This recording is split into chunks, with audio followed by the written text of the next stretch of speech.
This is Saurabh and you are watching Prep Task. आज हम बात करने वाले हैं क्वेश्चंस क्या आपसे पुटअप होंगे, क्या क्वेश्चंस पुटअप होते आए हैं। ठीक है, ये हम बात करेंगे आपके based on experience of 2017, 18 and 19, 2017, 18 और 19 में जिस तरह के क्वेश्चंस आपसे पूछे गए हैं वो हम डिस्कस करेंगे, और फिर ये भी देखेंगे कि आज के हिसाब से क्या एक्सपेक्टेड क्वेश्चंस हैं। ठीक है, क्या एक्सपेक्टेड क्वेश्चंस हैं इनके बारे में भी आपसे डिस्कस करेंगे। चलिए इसी के साथ शुरू करते हैं। Here's the first point. पहले हम बात कर लेते हैं, आपको मैंने प्रोसेस वाइज जो बताया था उस प्रोसेस में पहला जो कोर पॉइंट आता है एटिकेट्स। एटिकेट्स के कुछ कोर पॉइंट्स को हम डिस्कस कर लेते हैं। देखिए ये वीडियो है इंटरव्यू का, अगर आपको डिटेल में इंटरव्यू टिप्स जानने हैं और कुछ कोर पॉइंट्स जानने हैं कि अटायर जो प्रॉपर अटायर है वो क्या और कैसे होना चाहिए, क्या क्या चीज़ें होनी चाहिए, तो इन डिटेल में आप ये मेरी वीडियो है इसको आप देख सकते हैं। इसमें आपको डिटेल में ये पूरे व्यूज़ आपको मिल जाएंगे। यहाँ हम कुछ इंपॉर्टेंट पॉइंट को डिस्कस करने वाले हैं, जैसे सम कॉमन कोर एटिकेट्स हैं जो कि आपके अटायर जो है वो प्रॉपर और वेल ड्रेस्ड होने चाहिए। कलर कोडिंग आप देख लीजिएगा कि किस तरह के कलर को पहनना चाहिए, वो चीज़ वहाँ डिस्कस की गई है।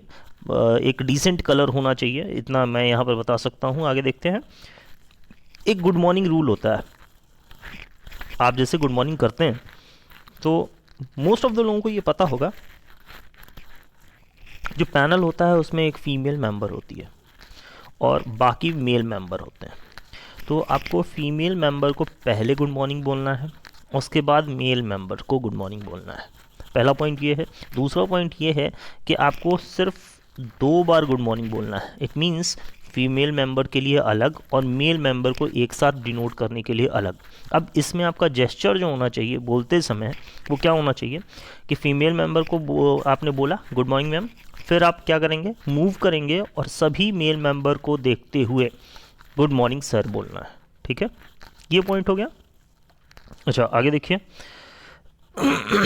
गुड मॉर्निंग रूल हो गया, एक सिटिंग रूल है और हैंड जेस्चर है। जब तक आपको बोला नहीं जाए कि बैठिए हैव अ सीट, तब तक आपको बैठना नहीं है, आपको खड़े रहना और उनके ऑर्डर का आपको वेट करना है। पहला पॉइंट ये सीटिंग रूल है।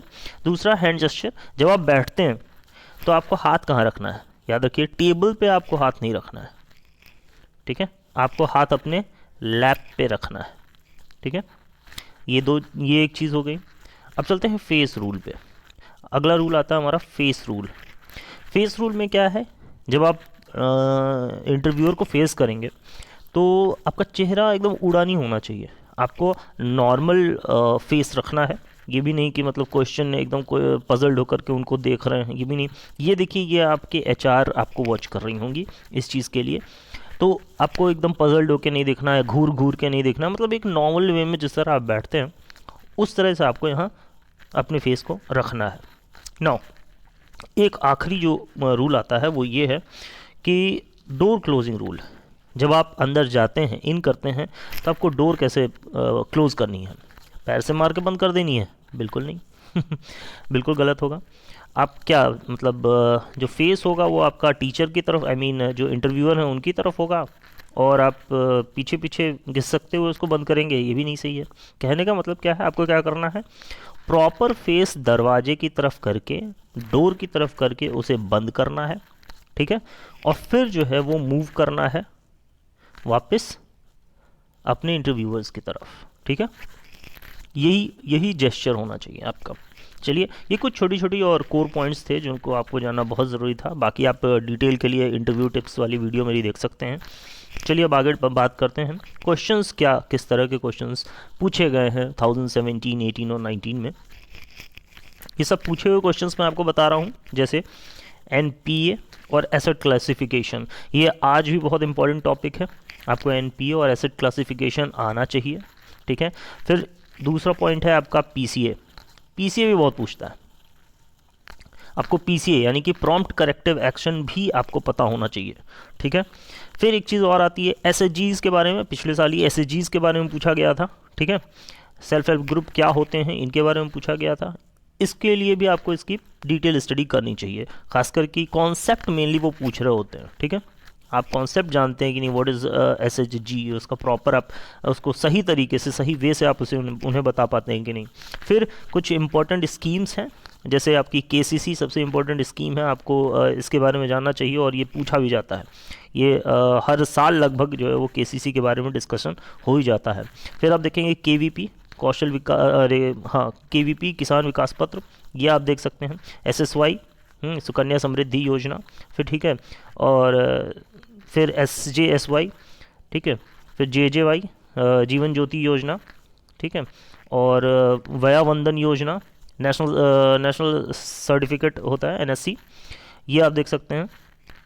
अटल पेंशन योजना, NRLM, national rural livelihood mission, PM किसान योजना आप देख सकते हैं। स्ट्रीट वेंडर लोन स्कीम देख सकते हैं। इसी तरह की जो स्कीम्स हैं जो रिलेटेड हैं आपके खास करके जो RRBs में जो लोन प्रोवाइड किए जाते हैं उनके बारे में या उन स्कीम्स के बारे में आपको डिटेल नॉलेज होनी चाहिए। और इनकी ये जो परसेंटेज वैल्यू है ये फ्लक्चुएट करती है, तो ये आपको पता होना चाहिए कि इसका इंटरेस्ट क्या चल रहा है, परसेंटेज इंटरेस्ट क्या चल रहा है। तो ये सारी चीज़ें आपकी प्रिपेयर होनी चाहिए। नाउ एक और बात जो इम्पोर्टेंट है, क्वेश्चन जो पूछे गए हैं, अग्री लोन से रिलेटेड क्वेश्चंस पूछे जाते हैं। Wait a minute, agri loan से रिलेटेड क्वेश्चंस पूछे जाते हैं। एलाइड अग्री से क्वेश्चंस पूछे जाते हैं, ठीक है। फिर एलाइड एग्री के बारे में आपसे पूछा जाएगा कि एलाइड एग्रीकल्चर क्या होता है। तो ऐसे एग्रीकल्चर जो एग्री, ये हम आगे डिस्कस करेंगे इसको। फिलहाल आपको ये जानना चाहिए कि ये सब होते क्या हैं, ठीक है। फिर आप देखेंगे जो भी पॉलिसी रेट्स, अभी आपने देखा कि मॉनेटरी पॉलिसी MPC और इसमें पॉलिसी रेट्स को अनचेंज किया गया, ठीक है। तो किसका क्या मॉनेटरी पॉलिसी रेट था वो जानना बहुत ज़रूरी है, ठीक है। फिर देखेंगे, हाँ, अब और चीज़ें क्या हैं, जैसे RBI के बारे में आपको जानना चाहिए, नाबार्ड के बारे में जानना चाहिए, RBI कैसे बनी, ठीक है, कब बनी, ये सारी चीज़ें, किस कमेटी के थ्रू बनी, नाबार्ड कब बनी, किस कमेटी के थ्रू बनी, कैसे बनी, RRB कैसे बनी, किस कमेटी के थ्रू बनी, और RRB के जो स्टेक होल्डर्स हैं उनका परसेंटेज, ठीक है, उनके परसेंटेज आपको जानने चाहिए। फिर सेबी के बारे में, DICGC सम एश्योर्ड कितना होता है, कितना इंश्योरेंस होता है, डिपॉजिट आपका जो होता है वो कितना इंश्योरेंस होता है। अभी कुछ चेंजेस हुए हैं, 1 लाख से 5 लाख हो गया है, वो भी आपको याद रखना होगा। फिर आपके जो प्रीवियस बैंक है, आप जिस भी प्रीवियस बैंक में आपने काम किया है उसके बारे में पूरी नॉलेज होनी चाहिए। अभी वो क्या है, मतलब अभी वो प्रॉफिट में चल रहा है, ठीक है, या वो लॉस में चल रहा है, ठीक है, उसका कासा रेशियो क्या था, ठीक है। देखिए कासा रेशियो भी हमने लिया ना, उसका कासा रेशियो क्या था। फिर और भी चीज़ें जो भी आपको डिटेल अवेलेबल हो, वो कैसे बना, कब बना, ये सारी चीज़ें आपको उसके बारे में पता होनी चाहिए। फिर देखिए फिर NI एक्ट के बारे में, देखिए NI एक्ट के बारे में क्या है कि आपको डेफिनीशन नहीं जाननी है, ठीक है, कॉन्सेप्ट जानना है। तो NI एक्ट। फिर शेड्यूल बैंक्स क्या होते हैं, ये पिछले साल ही पूछा गया था कि व्हाट आर शेड्यूल बैंक्स, तो आपको एक्सप्लेन करना होगा कि वो ये देखते हैं कि आप शेड्यूल बैंक्स एक्चुअल में जानते हैं कि नहीं जानते हैं। दूसरी चीज़, एक क्वेश्चन और आ जाता है कि शेड्यूल बैंक्स और नेशनलाइज्ड बैंक में क्या डिफरेंस है। बहुत लोग कंफ्यूज रहते हैं कि शेड्यूल बैंक्स और नेशनलाइज्ड बैंक में कंफ्यूजन होता है। अगर आपको डिफरेंस जानना है, वैसे आप लोग को प्रिपेयर कर लोगे, लेकिन अगर जानना है आपको तो प्लीज़ कमेंट जरूर कर देना ताकि मुझे पता चल जाए, तो मैं इसके बारे में आपको डिस्कस करके बता दूंगा। नाउ आगे देखते हैं। शेड्यूल बैंक्स के बारे में पता चल गया। प्रियोरिटी सेक्टर लैंडिंग, क्यों? क्योंकि ये अभी चेंजेस हुए हैं, तो ये एक मेजर चेंज है PSL में, इसलिए ये भी जानना जरूरी है। एक चीज़ यहाँ छूट गई है, PSLC, priority sector lending certificate, ये क्या होते हैं, इसके बारे में भी आपको जानना चाहिए। इसके बारे में वीडियो ऑलरेडी अवेलेबल है। देखिए है तो वीडियो प्रियोरिटी सेक्टर लैंडिंग की भी, लेकिन अब वो आउटडेटेड हो गई, तो उसे आप मत देखिएगा। लेकिन हाँ, प्रियोरिटी सेक्टर लैंडिंग सर्टिफिकेट की वीडियो आप देख सकते हैं कि प्रोसेस क्या होता है प्रियोरिटी सेक्टर लैंडिंग सर्टिफिकेट का, ये आपको वहाँ से पता चलेगा। नाउ अब देखते हैं नेक्स्ट, मुद्रा योजना से भी क्वेश्चंस आते हैं आपके, कैसे दिया जाता है, कब दिया जाता है, व्हाट डॉक्यूमेंट्स आर रिक्वायर्ड। ठीक इसी तरह से KCC में भी आपसे पूछा जाएगा कैसे दिया जाता है, कब दिया जाता है, व्हाट डॉक्यूमेंट्स आर रिक्वायर्ड, क्या क्या डॉक्यूमेंट्स KCC के लिए लगते हैं, किस तरह इसको रिकवर करते हैं, क्या क्या चीज़ें इसमें आती हैं, वो सारी चीज़ें। फिर आपका एक चीज़ आता है मॉर्गेज क्या होता है, इसके बारे में थोड़ी डिटेल इंस्ट्रक्शन। चेक और डीडी में डिफरेंस पूछ लेता है, इसलिए चेक और डीडी के बारे में पूरी जानकारी आपको होनी चाहिए, ठीक है। फिर आपसे ये पूछ लेता है कि बैंक और एनबीएफसी में क्या डिफरेंस है, पेमेंट बैंक और स्मॉल बैंक में क्या डिफरेंसेस हैं। ये मैं एक आपको मेजरली बता रहा हूँ, आप लाइटली भी अगर पढ़ के जाते हो तो आप आंसर दे सकते हो, ठीक है। नाउ चलते हैं अब नेक्स्ट पेज पे, और क्या क्या पूछा जाता है देखिए। अब थोड़े से कोर बेस्ड क्वेश्चंस हैं ये आपको जो अभी तक थे ये कॉमन क्वेश्चंस थे, अब जो मैं आपको बता रहा हूँ ये थोड़ा सा अलग हटके है और ये भी क्वेश्चंस पूछे जाते हैं। जैसे फार्मर्स कितने तरह के होते हैं, आपने सुना होगा मार्जिनल फार्मर्स, स्मॉल फार्मर्स, ठीक है, इससे भी आगे होता है, ठीक है। खाली मार्जिनल फार्मर स्मॉल फार्मर्स नहीं होते हैं, और भी होते हैं। तो इनके बारे में अगर आपको डिटेल वीडियो चाहिए तो प्लीज़ कमेंट करके ज़रूर बताइएगा, मैं इसके लिए वीडियो बना दूंगा। चलिए आगे देखते हैं। तो टाइप्स ऑफ फार्मर्स जानना भी बहुत ज़रूरी होता है। कई बार लोग पूछ लेते हैं कि भाई जिसके पास 2 हेक्टेयर से लेके 10 हेक्टेयर तक की ज़मीन है उसमें कौन कौन आएगा, इस तरह की चीज़ें पूछी जाती हैं। चलिए आगे देखते हैं। खसरा खतौनी, ये नेक्स्ट वीडियो मेरी खसरा खतौनी पर ही होगी। खसरा, खेवट, खतौनी, ये सब क्या चीज़ें होती हैं, इनके बारे में भी आई थिंक 2017 में ये क्वेश्चन काफ़ी ज़्यादा पूछा गया था, ठीक है। तो खसरा खतौनी के बारे में भी आपको जानना चाहिए, ये जनरली आपको नहीं पता चलेगा। ये मतलब इंटरेक्टेड वीडियोज़ हैं जो रियल एक्सपीरियंस बेस पर बनाई गई हैं, उनसे ये सारे क्वेश्चंस मैंने लिए हैं। चलिए आगे देखते हैं। एक और ये पिछले साल ही यानी कि ये आपका 2019 में ये क्वेश्चन काफ़ी पूछा गया था, स्केल ऑफ फाइनेंस का क्या मतलब होता है, ठीक है। ये आपको इसके बारे में भी जानना चाहिए, ये भी इम्पॉर्टेंट है। फिर प्रोविजनिंग ऑफ लोन्स, ये देखिए ये क्या है कि ये रिलेटेड है एनपीए से ही। जब आपसे एनपीए के क्वेश्चन पूछे जाते हैं तब आपको प्रोविजनिंग ऑफ लोन के बारे में भी पता होना चाहिए। वहाँ तक हो सकता है अगर बहुत डिटेल में उतरेंगे तो प्रोविजनिंग ऑफ लोन भी आपसे पूछ सकते हैं। नाउ और देखते हैं आगे क्या चीज़ें हैं भाई। रीफाइनेंस एजेंसी, ठीक है, रीफाइनेंस एजेंसी कौन है और उनके रोल क्या हैं। ये देखिए इसमें क्या है, आपको कॉन्सेप्ट जानना चाहिए, रटना कुछ नहीं है, आपको कॉन्सेप्ट जानना चाहिए कि रीफाइनेंस एजेंसी क्या होती हैं और कौन कौन होती हैं और ये क्या रोल प्ले करती हैं, इसके बारे में आपको जानना चाहिए। फिर आरआरबी का क्या रोल है, ये क्वेश्चन पुटअप हुआ है, ये पिछले साल ये क्वेश्चन पुटअप हुआ है, 2019 में क्वेश्चन पुटअप हुआ है कि आरआरबी का क्या रोल है in comparison to commercial and private bank. Commercial bank और प्राइवेट बैंक के कंपैरिजन में आरआरबी का क्या खास करके रोल है, इसके बारे में आपको बताना होगा और इसके बारे में आपको थिंक आउट करना चाहिए। देखिए इसके क्वेश्चंस कुछ ऐसी चीज़ें हैं, जैसे अब ये है, ये आप अपने मन से इसके क्वेश्चंस को तैयार कीजिए, यूँ ही नहीं लेकिन इसके आंसर्स को ढूंढ के अपने मन से तैयार कीजिए, क्योंकि इसके जो आंसर्स हैं वो वेरी करेंगे। एक ही आंसर सभी लोग देने लगेंगे तो गलत हो जाएगा, ठीक है। तो इसलिए इसके क्वेश्चंस वेरी करेंगे, इसलिए मैं इन सब क्वेश्चंस के आपको आंसर नहीं बताने वाला हूँ। देखिए आगे चलते हैं। हाँ, एक इन जनरल आइडिया मैं दे सकता हूँ आपको, उसके लिए आपको कमेंट करना पड़ेगा। आगे देखते हैं। वाई आरआरबी कांट प्राइवेटाइज, इसके लिए मैंने वीडियो ऑलरेडी प्रोवाइड की हुई है, आप मेरे चैनल पर जा करके वाई आरआरबी कांट प्राइवेटाइज वाली वीडियो देख सकते हैं, लेकिन वो भी इन जनरल आइडिया के लिए है, आप उसको पूरी तरह से उसको पिच नहीं कर सकते हैं, ठीक है। आपको आप वहाँ से हेल्प ले सकते हैं, लेकिन पूरी तरह से अगर सेम टू सेम पिच करने लगे तो सब लोग वही पिच करेंगे, फिर वहाँ प्रॉब्लम हो जाएगी, ठीक है। तो आपको उनमें से कुछ पॉइंट्स के साथ अपने कंक्लूजन्स भी देने होंगे, ठीक है। तो ये सारे क्वेश्चंस जो आपने देखे, ये सारे क्वेश्चंस पूछे गए हैं पिछले साल तक, यानी कि 2017, 18 और 2017, 18 और 19 में ये सारे क्वेश्चंस पूछे गए हैं, इसलिए मैंने आपको ये सारे क्वेश्चंस बता दिए। बाकी एक चीज़ और याद रखिएगा, सिर्फ यही क्वेश्चंस नहीं हैं, आपके इंडस्ट्री से रिलेटेड आपसे क्वेश्चंस पूछे जा सकते हैं, ठीक है, और आपके एजुकेशन से रिलेटेड क्वेश्चंस पूछे जा सकते हैं। अगर आपका एजुकेशनल बैकग्राउंड जो है वो बीकॉम है तो इसमें जो है आपसे काफ़ी चीज़ें पूछी जा सकती हैं, जैसे बुक कीपिंग हो गया, ठीक है, और बाकी इसी तरह की चीज़ें और भी पूछी जा सकती हैं। चलिए आगे देखते हैं। अब हम बात करने वाले हैं कि what are the expected questions, आपसे क्या एक्सपेक्ट किया जा सकता है, मतलब इस साल क्या खास करके पूछा जा सकता है। तो देखिए इस साल आपका किसान बिल के बारे में मैं कहूँगा कि 80% चांस है कि किसान बिल के बारे में लोग पूछ सकते हैं। तो आपको डिटेल पता होना चाहिए कि किसान बिल में एक्चुअली है क्या और प्रॉब्लम क्या चल रही है, क्योंकि ये अभी का सबसे ज़्यादा करंट वैल्यू रखता है और सबसे ज़्यादा पेपर में, न्यूज़पेपर्स में यही टाइम टू टाइम चलता चला आ रहा है। Now point of view regarding किसान बिल, आप क्या सोचते हैं किसान बिल के बारे में, आपको अपना मॉडरेट व्यू देना होगा उस पर, ठीक है, प्रॉस एंड कॉन्स बताने होंगे, ये सारी चीज़ें हैं। फिर जिस भी दिन आप एग्ज़ाम देने जा रहे हैं उस दिन की जो सबसे बड़ी हेडलाइन होगी, न्यूज़पेपर की जो हेडलाइन होगी, वो आपको पढ़ के जाना चाहिए, ठीक है। क्योंकि कभी कभी होता है कि आप न्यूज़पेपर तो पढ़ के ही आएंगे, चलिए बताइए आज की हेडलाइन क्या थी, तो इस तरह के भी क्वेश्चंस पुटअप हो जाते हैं।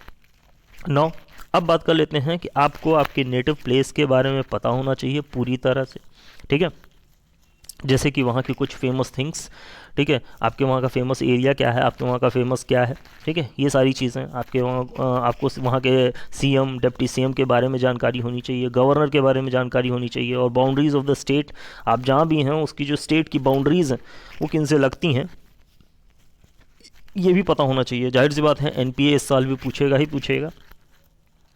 और मोरेटोरियम, एक आपने नया शब्द सुना होगा, मोरेटोरियम के बारे में भी पूछ सकता है कि यस बैंक पे बताइए मोरेटोरियम लगा था, तो वो एक्चुअली मोरेटोरियम होता क्या है, इसके बारे में भी आपसे पूछ सकता है। एलटीआरओ, इसके पहले एलटीआरओ आया था, ठीक है, उसके बारे में भी आपसे पूछ सकता है। मॉनेटरी पॉलिसी जो अभी आपके सामने आई, इससे भी रिलेटेड आपसे क्वेश्चंस पुटअप हो सकते हैं। और ये लक्ष्मी विलास बैंक का इशू था, ठीक है, यहाँ से भी आपसे क्वेश्चन पुटअप हो सकते हैं।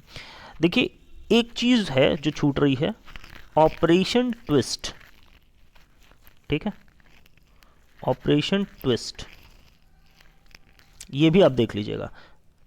ये आरबीआई द्वारा चलाया गया एक ऑपरेशन था, इसके बारे में भी आपको जानना चाहिए ये होता क्या है, ठीक है, ये भी हो सकता है कि पूछ लें वो। तो ये सब चीज़ें जो करंट थी और इम्पॉर्टेंट थी वो मैंने आपको बता दिया कि एक्सपेक्टेड क्वेश्चंस क्या थे। पिछले बार के वीडियो में कुछ कमेंट्स आए थे कि उन्हें एचआर क्वेश्चंस बता दिए जाएं। चलिए हम थोड़ा सा डिस्कस कर लेते हैं कि एचआर क्वेश्चंस किस टाइप के होंगे और क्या पुटअप हो सकते हैं। Now here the HR questions. HR question में पूछा जाता है कि आरआरबी ही क्यों, वाई आरआरबी, आप आरआरबी में ही क्यों आना चाहते हैं। आप नेशनलाइज बैंक में भी जा सकते थे, आप आरआरबी में ही क्यों आ सकते हैं। देखिए एचआर क्वेश्चंस के कोई प्रॉपर आंसर नहीं होते हैं, ठीक है, इसलिए कोई एक आंसर आपको नहीं दिया जा सकता। इसके बारे में आप सोचिए और आप कमेंट कीजिएगा आप अपने आंसर्स, मैं वहाँ पर रिप्लाई करूँगा कि is that answer is perfect for you और नॉट, ठीक है। नो, फिर देखिए बैंकिंग ही क्यों, आपने बैंकिंग फील्ड को ही क्यों चुना, इस ये भी क्वेश्चंस पूछे जाते हैं। फिर एक क्वेश्चन और आता है कि आरआरबी हैज़ वर्स्ट इंफ्रास्ट्रक्चर। अगर आप सपोज कीजिए पीएसबी में है, किसी पीएसबी में है या कोई प्राइवेट बैंक में है, या सपोज कीजिए एलआईसी में ही है, या कोई भी किसी भी एनबीएफसी में है, तो आपसे ये क्वेश्चन पूछा जाता है कि आरआरबी में तो भाई इंफ्रास्ट्रक्चर है ही नहीं बढ़िया। अगर आप पीएसबी और प्राइवेट बैंक के कंपैरिजन में देखते हैं तो फिर आपने आरआरबी को क्यों चुना, यहाँ तो आपको काफ़ी दिक्कत आने वाली है, तो फिर आपने आरआरबी को क्यों चुना। तो यहाँ थोड़ी ब्रेन स्टॉर्मिंग है आपकी, इसको सोच करके इसका आंसर तैयार कीजिएगा, ठीक है। नाउ एज यू वर्कड, अब देखिए एक बहुत बढ़िया एचआर का क्वेश्चन होता है, एज यू वर्कड और वर्किंग इन सिटी, मतलब अगर आप काम कर रहे हैं तो वर्क लगाएंगे, अगर आप मतलब काम कर चुके हैं तो वर्क लगाएंगे, और काम कर रहे हैं तो वर्किंग लगाएंगे। खैर, तो एज यू वर्कड और वर्किंग इन सिटी एरिया, अभी आप जो है वो शहर में काम कर रहे हैं, ठीक है, तो आपकी तो पोस्टिंग रूरल एरिया में होगी, तो फिर आप कैसे मैनेज करोगे। ये भी बहुत अच्छा क्वेश्चन है, एचआर द्वारा ये क्वेश्चन पूछे जाते हैं। इस क्वेश्चन को भी आप थोड़ा एनालाइज कीजिएगा और अपने हिसाब से उसका आंसर तैयार कीजिएगा। देखिए आंसर जो भी होने चाहिए आपके, वो एक डिसेंट आंसर होना चाहिए और सेटिस्फैक्ट्री होना चाहिए, ठीक है, कि हाँ मतलब इसने सोचा है। अब देखिए है क्या, आपके सामने ये क्वेश्चन अगर रैंडम होगा, ठीक है, तो आप इसका आंसर प्रिपेयर नहीं कर पाओगे, लेकिन चूंकि ये क्वेश्चंस आपको पहले मिल रहे हैं तो आप इसके बारे में सोच सकते हो और सोच के एक प्रॉपर आंसर तैयार कर सकते हो। तो इसलिए आपको एक ये आइडिया मिल जा रहा है इधर से मेरे वीडियो के थ्रू कि ये क्वेश्चंस आ सकते हैं, तो इसके लिए मुझे किस तरह से आंसर को प्रिपेयर करना होगा।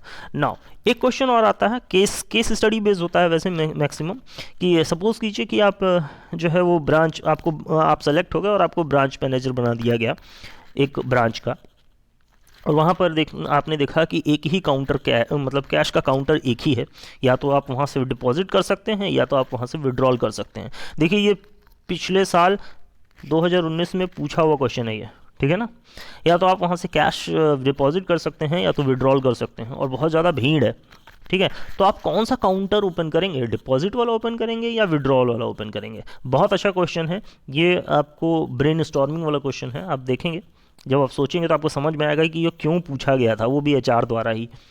ये आप इस पर एनालाइज कीजिएगा और इसका आंसर मुझे कमेंट में ज़रूर दीजिएगा। देखिए जो लोग कमेंट में आंसर देंगे मैं डैम श्योर कह रहा हूँ कि उन्हें इसके बारे में ब्रेनस्टॉर्मिंग करनी होगी, और जब वो आंसर देंगे तो उन्हें परफेक्ट आंसर का पता चलेगा। ठीक है, तो इसलिए कोशिश कीजिएगा कि कमेंट करके एचआर क्वेश्चंस के आंसर जरूर दीजिएगा कमेंट में। चलिए आगे देखते हैं। Suppose I am a farmer. देखिए एक ये भी क्वेश्चन पूछे गए थे कि सपोज मैं एक फार्मर हूँ और मुझे जो है 4 बफेलोज के लिए लोन चाहिए, तो आप मुझे कितना लोन ग्रांट करोगे। ठीक है, और what was the process of that. तो एक ये भी क्वेश्चन था, ये भी क्वेश्चन पिछले साल पूछा गया था, 2019 में ही पूछा गया था, तो इसलिए ये भी एक क्वेश्चन बहुत इंपॉर्टेंट है। देखिए ये जो मैं आपको कंटेंट दे रहा हूँ ये आपको कहीं नहीं मिलेगा, इसके बारे में सोचिएगा और प्लीज़ लाइक शेयर और सब्सक्राइब जरूर कीजिएगा, वो रुकना नहीं चाहिए। चलिए आगे देखते हैं। If you are selected in RBI, अगर आप आरबीआई में सेलेक्ट हो जाते हो और सम हायर पोस्ट और कुछ बड़ी जगहों पर सेलेक्ट हो जाते हो, तो क्या आप आरआरबी में कंटिन्यू करोगे या आरआरबी को छोड़ दोगे। ये भी आचार्य द्वारा पूछा जाता है। तो ये जो बेसिक क्वेश्चंस थे ये बहुत इंपॉर्टेंट क्वेश्चंस हैं, आप इन पे प्रिपेयर कीजिएगा इसको और कमेंट में आंसर जरूर दीजिएगा, हर एक क्वेश्चन का आंसर जरूर दीजिएगा। ठीक है, आप देख रहे हैं आंसर 1 लिख दीजिएगा, पॉइंट 1 के लिए इस तरह से करते हुए लिख दीजिएगा, मैं समझ जाऊंगा आंसर 1 के मतलब आंसर 1 है तो वाई आरआरबी के लिए आपने दिया है, आंसर 2 है तो वाई बैंकिंग के लिए दिया है। इस तरह से करते हुए जितने पॉइंट्स हैं 1 2 3 4 करके आप कर लीजिएगा, तो मैं समझ जाऊंगा कि आपने किसके लिए आंसर दिया है। ठीक है, चलिए आई होप आपको पसंद आया होगा ये वीडियो। इसी के साथ पढ़ते रहिए, बढ़ते रहिए आगे। मिलेंगे नेक्स्ट वीडियो में। मुझे पता है थोड़ी सी वीडियो मेरी लेट हो गई है, लेकिन और जो वीडियोस आएंगी वो जल्दी जल्दी आएंगी। नेक्स्ट वीडियो आपकी ज़रूर खसरा और खतौनी, ठीक है, इसको हम डिस्कस करेंगे। खतौनी क्या होती है और खसरा क्या होता है इसके बारे में डिस्कस करेंगे, जल्द ही मैं वो भी वीडियो लाऊंगा। फिलहाल आप इन सभी क्वेश्चंस का आंसर प्रिपेयर कीजिए। चलिए तब तक के लिए गुड बाय फॉर नाउ।